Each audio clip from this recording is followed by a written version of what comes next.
दर्शकवृन्द नमस्कार।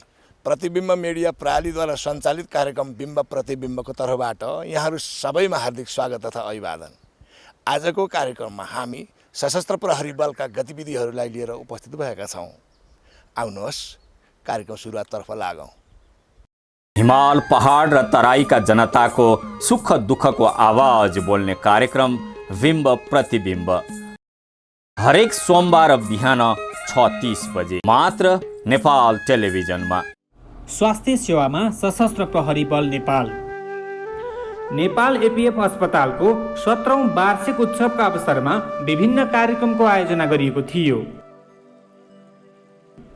नेपाल एपीएफ अस्पताल बलम्बु काठमाडौँले आफ्नो स्थापनाको 17औं वार्षिक उत्सव यही चैत 7 गते विभिन्न कार्यक्रमको आयोजना गरी मनाएको हो। अस्पतालले चैत 6 गते रक्तदान कार्यक्रमको आयोजना गरेको थियो।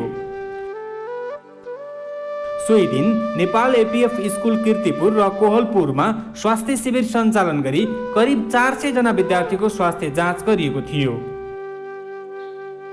यसैगरी विभिन्न स्थानहरूमा पनि विभिन्न कार्यक्रम गरी आफ्नै तरिकाले वार्षिक उत्सव मनाइएको छ। वार्षिक उत्सवका अवसरमा एपीएफ अस्पतालमा आयोजित एक कार्यक्रमका बीच अस्पतालका प्रमुख सशस्त्र प्रहरी वरिष्ठ उपरीक्षक डाक्टर रूपक महर्जनले अस्पतालले आयोजना गरेको रक्तदान कार्यक्रममा रक्तदान गर्ने 26 जना स्वास्थ्य कर्मी तथा सशस्त्र प्रहरी कर्मचारीहरूलाई प्रमाणपत्र प्रदान गर्नुभयो। स्थापनासँगै प्रदान गरिएको स्वास्थ्य सेवालाई विशिष्टीकरण गर्दै हाल एमआरआई, सिटी स्क्यान, इको आदि सुविधा अस्पतालमा थप गर्दै विशेषज्ञ चिकित्सकद्वारा उच्च स्तरीय स्वास्थ्य सेवा प्रदान गर्दै आइरहेको चर्चा गर्नुहुँदै अस्पतालका प्रमुख महर्जनले विश्वव्यापी कोभिड-19 को बेला अस्पतालले प्रदान गरेको स्वास्थ्य उपचार सेवाको विभिन्न क्षेत्रबाट प्रशंसा भइरहेको बताउनुभयो। डाक्टर महर्जनले अस्पतालमा कार्यरत चिकित्सक, स्वास्थ्य कर्मी तथा सशस्त्र प्रहरी कर्मचारीको सामूहिक भावना, इमान्दारिता तथा योगदानप्रति त्यसै अवसरमा हार्दिक आभार प्रकट गर्नुभयो। यसैगरी वार्षिक उत्सवकै अवसरमा चैत 5 गते अस्पताल परिसरमा विभिन्न प्रजातिका 52वटा बिरुवाहरू वृक्षारोपण गरिएको छ। 2062 साल चैत 7 गते स्थापना भएको नेपाल एपीएफ अस्पतालले हाल 350 बेडको अस्थायी स्वीकृति प्राप्त गरी उच्च स्तरीय स्वास्थ्य सेवा प्रदान गरिरहेको छ। सकेसम्म जनताहरूको चाहिँ सर्वसुलभ दरमा उनीहरूले उपचार पाउन् भन्ने हिसाबमा हामीले सोच राखेका छौँ। हाल 4वटा प्रदेशमा क्षेत्रीय अस्पताल स्थापना भई सञ्चालनमा रहेका छन्। हामीले निःशुल्क स्वास्थ्य शिविरमा एक त हामीले त्यहाँको धेरैजना बाढी पीडितलाई उपचार गर्यौँ, चेकजाँच गर्यौँ। त्यसको साथसाथै हामीले औषधि निःशुल्क वितरण गर्यौँ। साथसाथै उहाँहरूलाई त्यहाँ आवश्यक पर्ने राहत वितरण पनि गरेका थियौँ। त्यसको अलावा हामीले त्यहाँ चाहिँ जनचेतनामूलक कार्यक्रमहरू पनि सञ्चालन गरेका थियौँ। हिमाल पहाड र तराईका जनताको सुख दुःखको आवाज बोल्ने कार्यक्रम बिम्ब प्रतिबिम्ब हरेक सोमबार बिहान 6:30 बजे मात्र नेपाल टेलिभिजनमा। झट्ट सुन्दा सशस्त्र प्रहरी बल नेपाल भन्ने बित्तिकै शान्ति सुरक्षा तथा दङ्गा नियन्त्रण लगायतका सुरक्षा सम्बन्धी काम गर्ने फौज हो भन्ने बुझाउँछ। तर सुरक्षा सँगसँगै सशस्त्र प्रहरी बल नेपाल राज्यले दिएको कार्यादेश अनुसार नेपाल राज्यको कुनै भागमा भएका वा हुन सक्ने दैवी प्रकोप, महामारीबाट हुने उद्धारको कार्यमा खटिनुका साथै स्वास्थ्य सेवामा पनि उत्तिकै अगाडि छ। प्राकृतिक विपत्ति र कोरोना भाइरसको महामारीका बेला सशस्त्र प्रहरी अस्पताल बलम्बुले गरेको सेवा प्रवाह प्रशंसनीय रहेको पाइन्छ। पछिल्लो समय सारा विश्व कोरोना भाइरसको आतंकमा पर्यो। यसबाट नेपाल पनि अछुत्तो रहन सकेन। यस्तो बेला एपीएफ अस्पतालका जनशक्तिहरू पनि जनताको सेवामा दिनरात नभनी खटिए। एपीएफ अस्पतालका प्रमुख रूपक महर्जनका अनुसार 36,916 जनाको पीसीआर परीक्षण उक्त अस्पतालले गरेको छ। साथसाथै एपीएफ अस्पतालले 3,647 जना कोरोना संक्रमित सर्वसाधारणको उपचार पनि गर्यो। सुरक्षाकर्मी तर्फ 1,316 जना र एपीएफ तर्फ 1,219 जनाको कोरोना उपचार गर्यो। जम्मा 4,963 जनाको कोरोना उपचार गरेको र 4,738 जना निको भएर घर फर्किएको तथ्याङ्क छ। उपचारका क्रममा 565 जनालाई आइसियुमा राखेर र 255 जनालाई भेन्टिलेटरमा राखेर उपचार गर्नु परेको थियो। कोरोना कालमा जति पनि स्वास्थ्य उपचारमा एपिएफ अस्पतालले जनसेवा गर्यो त्यो समाज सेवातर्फको दायित्वको रूपमा लिएको बताउनुहुन्छ एपिएफ अस्पतालका प्रमुख रूपक महर्जन। नेपाल एपिएफ अस्पतालले सशस्त्र प्रहरी कर्मचारी, भूतपूर्व सशस्त्र प्रहरी कर्मचारीहरू साथै उहाँहरूका आश्रित परिवारहरू साथै सर्वसाधारणहरूलाई पनि सर्वसुलभ रूपमा उपचारको व्यवस्था मिलाइरहेका छौँ। हामीले सबैलाई उपचारको पहुँच होस् भन्ने हेतुले एकदम सर्वसाधारणलाई न्यूनतम शुल्कमा उपचारको व्यवस्था मिलाएका छौँ। पहुँच नभएका गरिब, असहाय, सडक बालबालिकाहरू उहाँहरूलाई पनि हामीले निःशुल्क उपचारको व्यवस्था मिलाइरहेका छौँ। यसको साथै हामीले यस अस्पताललाई केन्द्रमा मात्रै सीमित नराखिकन 60वटा प्रदेशमा विस्तार गर्ने क्रममा हामी लागिरहेका छौँ। यस अस्पतालमा हामीले महामारीको बेलामा सर्वसाधारणहरूलाई निःशुल्क उपचारको व्यवस्था मिलाएका छौँ। पिसिआर ल्याबदेखि लिएर उहाँहरूलाई परेको बेलामा आइसियु भेन्टिलेटरमा समेत निःशुल्क उपचार गरेका छौँ। हामी राष्ट्र सेवक कर्मचारी देशको सेवामा लाग्ने, देश र जनताको दुःखलाई, मर्मलाई बुझेर काम गर्नुपर्ने भएको हुनाले हामी विपदमा, महामारीमा हरेक जनतालाई सहज उपचारको व्यवस्था मिलाउँदै आइरहेका थियौँ र निकट भविष्यमा पनि हामी देश र जनताले खोजे अनुरूप हामी उपचारको व्यवस्था मिलाउनेछौँ। एपिएफ अस्पतालले 2060 सालमा 25 बेडको स्वीकृति पाएको थियो। 2062 सालमा 110 बेडको रूपमा स्वीकृत भएको एपिएफ अस्पताल अहिले 350 शय्यामा सञ्चालित छ। एपिएफले 7वटै प्रदेशमा प्रादेशिक अस्पताल बनाएर आफ्नो सेवा विस्तार गर्ने योजना अन्तर्गत हाल 3वटा प्रदेशमा अस्पताल बनाइसकेको छ। प्रदेशबाटै स्थानीय नागरिकहरू समेतले सर्वसुलभ रूपमा स्वास्थ्य सेवा प्राप्त गर्दै आएका छन्। प्रदेशगत रूपमा स्वास्थ्य सम्बन्धी जनचेतनामूलक कार्यक्रमहरू पनि सञ्चालन भइरहेका छन्। केन्द्रीय अस्पताल काठमाडौँको बलम्बुमा अवस्थित छ। यस अस्पतालले बहाल तथा अवकाश प्राप्त बलका जनशक्ति, तिनका आश्रित परिवारहरू तथा आम नागरिक समेतलाई स्वास्थ्य सेवा प्रदान गर्दै आएको छ। सशस्त्र प्रहरी कर्मचारी र भूतपूर्व सशस्त्र प्रहरी कर्मचारी र उहाँहरूका आश्रित परिवारलाई बाहेक हामीले सर्वसाधारणलाई पनि सर्वसुलभ रूपमा उपचारको व्यवस्था मिलाएका छौँ। यही कुरा हामीले हालैको महामारीमा सर्वसाधारणलाई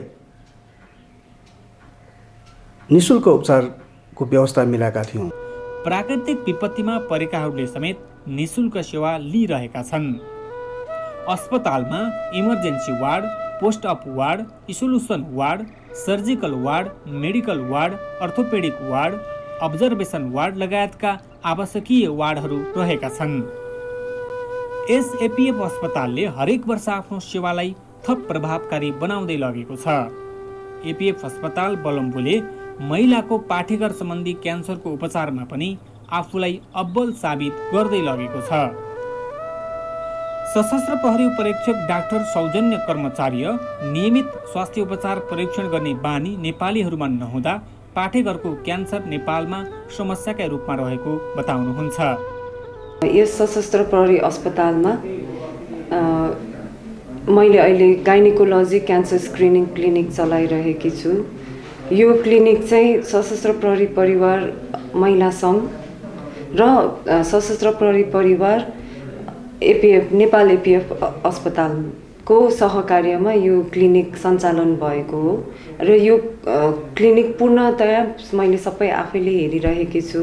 अब यसमा म्याक्सिमम बिरामीहरू आउने भनेको मेरोमा आउने भनेको ट्युमर र क्यान्सर सम्बन्धी हो। अब सबै ट्युमर क्यान्सर हुन्छ भन्ने चाहिँ छैन, तर धेरै जसो चाहिँ मका ट्युमर र कहिले पनि पहिलो भिजिटमा चाहिँ कतै पनि चेक जाँच नगराएको, स्पेसली उहाँहरूको पाठेघरको जाँचै नभएको चाहिँ 70 देखि 80% महिलाहरू त्यसरी आएका छन्। र प्राय जति पनि अहिलेसम्म भनौँ हाम्रो यो पाठेघरको मुखको क्यान्सर WHO ले नेपालको परिवेशमा चाहिँ सर्भाइकल क्यान्सर चाहिँ नम्बर 1 क्यान्सरको रूपमा लिइन्छ महिलाहरूमा, र क्यान्सर डेथ पनि सर्भाइकल क्यान्सरै पूर्णतया नम्बर 1 नै मानिन्छ। अब जति पनि हामीका महिलाहरू आछन् उनीहरूले पहिलो भिजिट चिकित्सकका जाँदा या कुनै स्वास्थ्य कर्मीका जाँदाखेरि कहिले पनि आफ्नो पाठेघरको जाँच गराएका छैनन्, जसले गर्दाखेरि उनीहरू जति 70-80% जति महिलाहरू हामीका अन्तिम स्टेजमै आएका छन्। मका अहिलेसम्म यो वर्षभरिमा 7 जना पाठेघरको मुखको क्यान्सर बिरामी आएका छन्। त्यसमध्ये उहाँको मात्र अपरेसन गर्न लायक थियो, बाँकी सबै तेस्रो र चौथो चरणको क्यान्सरमा भएको भएर उहाँहरूलाई किमो र रेडियोथेरापीको लागि रिफर गर्नु परेको थियो।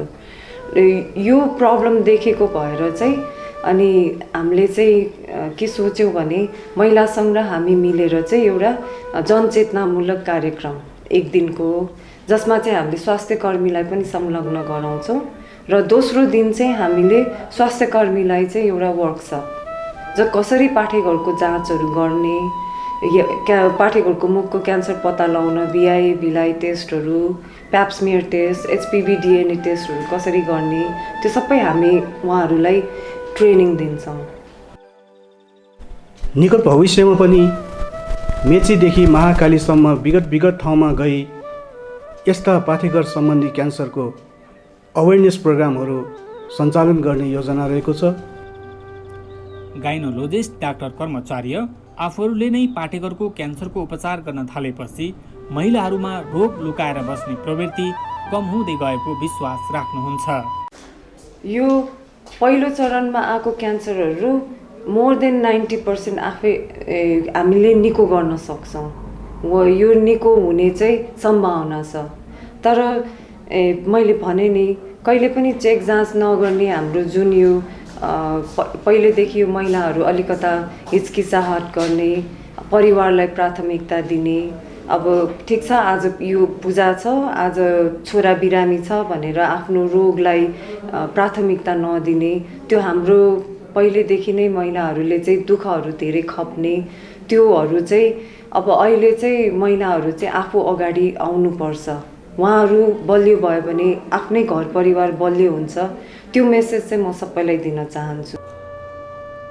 महिलाहरूको पाठेघर सम्बन्धी रोगलाई नेपालीहरूमा लुकाएर राख्ने प्रवृत्ति छ।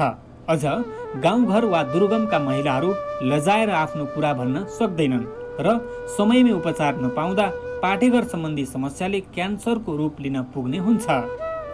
एपीएफ अस्पतालले यो वर्ग वा दूरदराजमा गएर पाठेघर सम्बन्धी रोगका विषयमा जनचेतनामूलक कार्यक्रमहरू गर्ने, स्वास्थ्य शिविरहरू सञ्चालन गर्ने कार्यलाई विस्तार गर्नुपर्ने देखिन्छ। तथापि एपीएफ अस्पताल सशस्त्र प्रहरी बलका लागि खोलिएको हो, तर यसले नागरिकहरूलाई न्यूनतम शुल्कमा शान्त वातावरणमा सेवा प्रदान गर्ने कार्यलाई पनि निरन्तरता दिएको छ। सेवाग्राही अन्यत्र भन्दा औषधि र उपचार खर्च सर्वसुलभ भएको भन्दै सुविधाबाट आफूहरू खुसी रहेको प्रतिक्रिया दिइरहेका भेटिन्छन्। स्थानीय जनप्रतिनिधिहरू एपीएफ अस्पतालको कार्यको उच्च प्रशंसा गर्दछन्। एकदम राम्रो छ, व्यवहार पनि राम्रो छ, राम्रोसँग सुविधा एक्सन खालि व्यवहार सबै राम्रो छ। त्यही भएर पनि अब ठाउँ पनि छ होइन, बस्ने गर्ने। यो कतिको दुःख हो, कस्तो छ त कोभिडको तपाईँ? दुख्न त छैन, स्यो घुसेको थाहा पाएन मलाई त खास। अनि यहाँ जो डाक्टरहरू चिकित्सकहरू राम्रो व्यवहार छ, राम्रो व्यवहार छ। अरू बेला पनि आउनुहुन्छ कि कोभिडको बेला मात्रै आउनुभएको? पहिला एकपल्ट आएको राम्रै थियो त्यतिखेर। पूर्वी झापाको गौरीगङ्गा गाउँपालिकाका प्रमुख बाबु राजा श्रेष्ठ सशस्त्र प्रहरी बलको स्वास्थ्य सेवाको कार्यले निरन्तरता पाउनुपर्ने र त्यसका लागि सहकार्य गर्न आफूहरू तयार रहेको बताउनुहुन्छ। मैले जानकारी के पाएको छु भने स्वास्थ्य परिवारको चाहिँ स्वास्थ्य सेवामा चाहिँ अलिकति गौरीगञ्ज पालिकाहरूले पनि कोर्डिनेसन गरेर चाहिँ अगाडि बढेको खण्डमा चाहिँ यस क्षेत्रमा रहेका कर्मचारी किन नहोस्, जनप्रतिनिधि किन नहोस्, या चाहिँ के अरे तपाईँको विपन्न वर्गहरू किन नहोस्, उहाँलाई पनि स्वास्थ्य सेवामा केही सहयोगहरू पुर्याउने कुराहरू, स्वास्थ्य सेवा निःशुल्क उपचार गर्ने कुराहरूदेखि लिएर चाहिँ त्यसलाई पनि व्यवस्थापन गरेर चाहिँ अगाडि बढ्न सक्ने अवस्थाहरू रहेकोले गौरीगञ्ज गाउँपालिकालाई पनि त्यो स्वास्थ्य सेवामा चाहिँ हामी पनि सहकार्य गरेर चाहिँ अगाडि बढ्न पाए हाम्रो लागि चाहिँ त्यो भोलिको दिनमा यस क्षेत्रका जनप्रतिनिधि, कर्मचारीहरू, यस क्षेत्रका विभिन्न वर्गहरूलाई पनि त्यसले एउटा चाहिँ सदाशयपूर्ण वातावरणले चाहिँ उनीलाई चाहिँ स्वास्थ्यमा चाहिँ पहुँच पुर्याउने वातावरण बन्थ्यो कि भन्ने मलाई लाग्छ। यता मध्य प्रदेशको सप्तरी जिल्ला र प्रदेश नम्बर 1 को मोरङ जिल्लाका प्रमुख जिल्ला अधिकारीहरू कोरोना महामारीका बेला एपीएफले खेलेको भूमिकाले जनताको मन जित्न सफल भएको बताउनुहुन्छ। अहिले सशस्त्र प्रहरी बलले बलम्बुमा हस्पिटल सञ्चालन गरेर कोभिडका बेलामा त्यहाँ कोभिडका बिरामीहरूलाई उपचार गरेर उदाहरणीय काम पनि गरिसकेको अवस्था छ र गत वर्ष म पनि कोभिडबाट सङ्क्रमित भएर सशस्त्र प्रहरी बलको हस्पिटलमा 8 दिन मैले त्यहाँ उपचार गर्दाखेरि त्यहाँको सेवाबाट म पनि अत्यन्त प्रभावित भएको अवस्था छ। त्यसको साथसाथै सशस्त्र प्रहरी बलका विभिन्न बाहिनीहरूमा पनि अब त्यहाँका सकल दर्जाको उपचार गर्ने प्रबन्ध त गरिएको छ। जसरी शिक्षा स्वास्थ्य भनेको एकदम राज्यले एउटा निःशुल्क ढङ्गले प्रदान गर्नुपर्ने सेवा प्रदान गर्नुपर्ने क्षेत्रको रूपमा पनि चिनिन्छ र शिक्षाको क्षेत्रमा 3वटा स्कुल मार्फत जुन एउटा उदाहरणीय काम सशस्त्र प्रहरी बलले गरेको छ। अब यस्तै कल्याण कोष अथवा अन्य कोष र अन्य स्थानीय तह, प्रादेशिक सरकार र सङ्घीय सरकारको सहयोगमा एउटा उदाहरण प्रस्तुत गर्ने गरी स्वास्थ्य सेवा सञ्चालन गर्न सकेको खण्डमा अरू निजी क्षेत्रलाई पनि अलिकति प्रेरणा मिल्न सक्ने अवस्था हुन सक्थ्यो र त्यो सन्दर्भमा अब सशस्त्र प्रहरी बल नेपाल सरकारको एउटा नीतिगत व्यवस्था का साथ एउटा नीतिगत प्रबन्ध गरेर त्यो अगाडि बढ्न सकिएको खण्डमा जस्तो कि सकल दर्जाको उपचार पनि गर्ने र नागरिकहरूको पनि उपचार गर्ने गरी प्रबन्ध गर्न सकिएको खण्डमा एउटा राम्रै हुन्थ्यो भन्ने मेरो बुझाइ छ। जस्तो कि निजामती अस्पताल भनेर अहिले काठमाडौँको मिन भवनमा सञ्चालन भएको छ, त्यहाँ केवल निजामती कर्मचारीको मात्र उपचार हुँदैन, सर्वसाधारणको पनि उपचार हुन्छ। त्यस्तै सशस्त्र प्रहरी बलले पनि यस्तो हस्पिटल सञ्चालन गरेर सशस्त्र प्रहरी बलका रिटायर्ड र बहालवालाको पनि उपचार गर्ने र सर्वसाधारणको पनि उपचार गर्ने त्यो हालको मेकानिजम भयो भने राम्रै हुन्छ। यो शिक्षा स्वास्थ्य क्षेत्रमा पनि सशस्त्र प्रहरी बल नेपालहरूको चाहिँ जुन अब केन्द्रदेखि नै सहभागिता बढ्दै गएको छ। मलाई लाग्छ यो प्रदेशमा पनि खास गरी गरिब असहाय त्यस्ता परिवारहरूका चाहिँ नागरिक चाहिँ बालबच्चाहरूलाई शिक्षाको क्षेत्रमा पनि सशस्त्र प्रहरी बलले काम गर्न सक्छ र सँगसँगै चाहिँ स्वास्थ्य क्षेत्रमा अहिले यो कोभिडको महामारीको बेलामा पनि होइन हामीलाई सम्झना छ सशस्त्र प्रहरी बल नेपालको चाहिँ सैनिक अस्पताल चाहिँ यो अस्पतालमा भनौँ न अब सेनाले पनि सहयोग गरेको छ। सशस्त्र प्रहरी बलको पनि अस्पतालहरूमा चाहिँ कतिपय उपचार भएर चाहिँ एउटा जीवन रक्षा भएको छ। त्यो चाहिँ वास्तवमा अब यो केन्द्रीकृत भयो, विकेन्द्रित भयो भने कम्ती प्रदेश स्तरमा चाहिँ यो सुविधाहरू आयो भने चाहिँ अब विभिन्न स्थानीय तहसँग पनि सहकार्य हुनसक्छ। यो बारेमा चाहिँ एउटा एक किसिमको चाहिँ नीति बन्न आवश्यक जस्तो लाग्छ मलाई। र सँगसँगै अब यो सशस्त्र प्रहरी बल नेपालले अघि पनि मैले भने अब यो विपद व्यवस्थापनको सन्दर्भमा कति महत्त्वपूर्ण काम गरिरहेको छ होइन। अब हामी अस्ति मात्रै जुन कार्तिकमा जुन चाहिँ बेमौसमी वर्षाले चाहिँ बाढी आयो, डुबानमा परे होइन, कतिपय पहिरोमा पनि परे, त्यसमा त फ्रन्ट लाइनमा सशस्त्र प्रहरी बल नेपालले काम गरेकै हो उद्धारको चाहिँ काममा। त्यो हुनाले अब समग्रतामा हेर्दाखेरि यो शान्ति सुरक्षा मात्रै होइन, विकास निर्माणको काममा, स्वास्थ्यमा, शिक्षामा पनि त्यहाँको जनशक्तिहरूलाई त्यहाँ चाहिँ सशस्त्र प्रहरी बलका जनशक्तिहरूलाई प्राविधिक जनशक्तिहरूलाई सुरक्षाका जनशक्तिहरूलाई प्रयोग गर्न सक्ने चाहिँ एउटा नीति बन्यो भने मलाई लाग्छ यसको अझ बढी चाहिँ प्रभावकारिता चाहिँ अभिवृद्धि हुन्छ जस्तो लाग्छ मलाई। सुरक्षामा मात्रै नभएर स्वास्थ्य, शिक्षा र प्राकृतिक विपत्तिमा सशस्त्र प्रहरीले गर्दै आएको कामलाई अझ प्रभावकारी बनाउन प्रदेश सरकार र स्थानीय सरकारसँगको सहकार्य हुन जरुरी रहेको बताउनुहुन्छ। होइन, अहिले चाहिँ एपिएफ चाहिँ कस्तो छ भने तपाईँलाई स्वास्थ्य क्षेत्रमा या शिक्षाको क्षेत्रमा उनीहरू अस्पताल त्यसै गरी आवासीय विद्यालयहरू बनाउने, त्यसै समाजका विभिन्न क्रियाकलापहरूमा चाहिँ सरिक हुने, समाजलाई एउटा चाहिँ रूपान्तरण गर्ने कुरामा समेत जो चाहिँ के भन्छ जनभावनालाई समेत आकर्षित गर्नलाई लागिरहेकोले पनि यो चाहिँ सशस्त्र प्रहरी बल चाहिँ अहिले प्रशंसा गर्न योग्य प्रहरी बलमै गनिन्छ। त्यस कारणले गर्दाखेरि यसको निरन्तरता र यसको अझै परिष्कृत रूपले अझै चाहिँ राम्ररी अझै अगाडि नाम आउने गरी लाग्नेछ भन्ने मैले विश्वास लिएको छु। र विगतका समयमा विपद र स्वास्थ्य क्षेत्रमा गरिएका कामको स्थानीय जनताले उच्च मूल्याङ्कन गरेको पनि मूल्याङ्कन छ। हामी विकट ठाउँहरूमा स्वास्थ्य शिविर सञ्चालन गरी स्वास्थ्यमा पहुँच नभएका सर्वसाधारणहरूलाई उपचारको व्यवस्था मिलाउँछौँ र उतै उपचार हुन नसकेका अलि जटिल किसिमका रोगहरूलाई हामी केन्द्रमा ल्याएर अस्पतालमा निःशुल्क उपचार गर्ने व्यवस्था मिलाउँछौँ। स्वास्थ्यमा सबैको पहुँच होस् भन्ने हेतुले हामी मेचीदेखि महाकालीसम्म हामी अवेरनेस प्रोग्रामहरू, स्वास्थ्य शिविरहरू सञ्चालन गर्छौँ। साथै त्यस भेगका स्वास्थ्यमा पहुँच नभएका जनताहरूको लागि हामी केन्द्रमा ल्याएर पनि उपचार गर्ने व्यवस्था मिलाउँछौँ।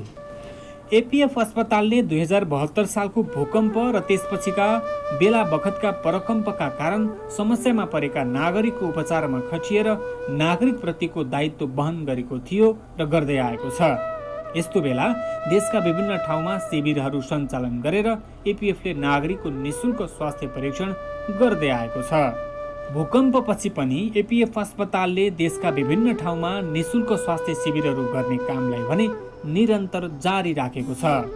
सशस्त्र प्रहरी महिला सङ्घ, स्थानीय तह र अन्य सामाजिक सङ्घ संस्थासँग मिलेर निःशुल्क स्वास्थ्य परीक्षण गर्दै नागरिक सामु एपिएफ अस्पताल पुगी नै रहेको छ। शीतलहर र अविरल वर्षापछिको बाढी तथा डुबानबाट प्रभावित जनता सामु सबैभन्दा पहिले सर्वसाधारणको उपचारमा पुग्ने पनि एपिएफ अस्पताल हुँदै आएको छ। जहाँ विपत्ति आउँछ त्यहाँ तुरुन्तै चिकित्सक सहितको स्वास्थ्य कर्मीको टोली खटिएर निःशुल्क स्वास्थ्य सेवा प्रदान गर्ने एपिएफ अस्पतालको विशेषता नै बन्न पुगेको छ। दुर्गममा गएर शिविर राखेर उपचार गर्ने र त्यही उपचार सम्भव नभए केन्द्रीय अस्पताल ल्याएर निःशुल्क उपचार गरेर रोग निको पारेर पठाउने गर्दै आएको छ। तर खटाइ र सेवा प्रवाहको तुलनामा तथा सेवाग्राहीको चापलाई हेर्दा एपिएफ अस्पताललाई जनशक्ति अपुग भएको देखिन्छ। 15,000 सशस्त्र प्रहरीलाई सेवा दिने उद्देश्यले स्थापित अस्पतालमा अहिले सेवा लिने सशस्त्र प्रहरीका जनशक्ति नै 37,000 भन्दा बढी पुगिसकेका छन्। यो बाहेक सशस्त्र प्रहरी जोडिएको विद्यालय लगायतका सङ्घ संस्थाका कर्मचारीहरूको पनि स्वास्थ्य सेवाको जिम्मेवारी यही अस्पतालले लिँदै आएको छ। एकातिर सेवा लिनेको संख्या करिब तेब्बरले बढेको छ, अर्कोतिर सर्वसाधारणको चाप उत्तिकै बढ्दै जाँदा जनशक्ति भने करिब 600मा मात्रै सीमित छन्। कार्यक्रम र स्वास्थ्य शिविरहरू सञ्चालन गरेका थियौँ। विगतदेखि हामीले सशस्त्र प्रहरी परिवार महिला सङ्घसँग समन्वय गरी भोजपुरमा स्वास्थ्य शिविर सञ्चालन गऱ्यौँ। हामीले प्रदेशमा यो प्रोग्राम चलाइरहेका छौँ। त्यहाँ हामीले महिलाहरूको चेक जाँच पनि गर्छौँ। यो सबै यो महिला सङ्घ, हाम्रो सशस्त्र प्रहरी परिवार महिला सङ्घको समन्वयमा हामीले ठाउँ ठाउँमा यो प्रोग्रामहरू चलाउँछौँ अनि त्यहाँ आएका सबै आश्रित परिवारदेखि लिएर सशस्त्र प्रहरी महिला आफैदेखि लिएर र इभन हामीले सिभिलियनहरूलाई पनि हामीले कसैलाई पनि छुट्याएका छैनौँ। सबैलाई हामीले समान रूपमै हामीले उपचारहरू दिन्छौँ। त्यो ठाउँमा पुगेर हामीले आफूले दिन सक्ने उपचार दिन्छौँ र नसक्नेहरूलाई चाहिँ महिला सङ्घको सिफारिसबाट चाहिँ हाम्रो अस्पतालमा पठाएर उहाँहरूलाई चाहिँ हामीले पूर्ण रूपमा उपचार दिन्छौँ। भन्दाखेरि चाहिँ सशस्त्र प्रहरी बल जब स्थापनाका भइसकेपछि यसले गरेका विभिन्न क्रियाकलापहरू पहिले त के हो भन्दाखेरि चाहिँ बोर्डरलाई मात्रै यसले चाहिँ व्यवस्थापन गरेर अगाडि बढ्ने मात्रै सोच राखेर यो सशस्त्र प्रहरी बल स्थापना भएको जस्तो लाग्छ मलाई। त्यसको बावजुद पनि हामीले किन आग्रह गर्न चाहेको भन्दाखेरि चाहिँ सशस्त्र प्रहरी बलले चाहिँ स्वास्थ्य सेवामा र चाहिँ शैक्षिक सेवामा र विभिन्न सामाजिक सेवामा चाहिँ काम गरिरहेको कारणले गर्दाखेरि चाहिँ हाम्रो आग्रह के हो भन्दाखेरि चाहिँ यसको यी विभिन्न सामाजिक क्षेत्रमा काम गरिरहेको कारणले गर्दाखेरि चाहिँ यो सराहनीयुक्त काम भएको कारणले गर्दाखेरि चाहिँ म सशस्त्र प्रहरी बलको विभिन्न सेक्टरमा काम गरिरहेको कारणले गर्दाखेरि चाहिँ उहाँहरूलाई आभार व्यक्त पनि गर्न चाहन्छु। त्यसको साथसाथै हामीले चाहिँ यस क्षेत्रमा विभिन्न वर्गहरू भएको कारणले गर्दा त्यसमा एफिलिएट भएर जोडिनुको लागि चाहिँ हामीले अनुरोध गर्न चाहेको म जानकारी गराउन चाहन्छु। अर्थात् साधन स्रोत र जनशक्तिमा पुरानै अवस्थामा खुम्चिएर रहनु परेको छ। तथ्याङ्कले स्वास्थ्य दरबन्दी थपिनुपर्ने आवश्यकता रहेको देखाउँछ। साथसाथै सुविधा सम्पन्न ओटी ब्लक, सब गृह, बिरामी कुरुवाघर, केन्द्रीय अस्पतालमा कार्यरत स्टाफका लागि आवास गृह जस्ता विषय एपीएफ अस्पतालका अपुग विषय हुन्। यसमा सङ्घीय सरकारको ध्यान पुग्नुपर्ने देखिन्छ।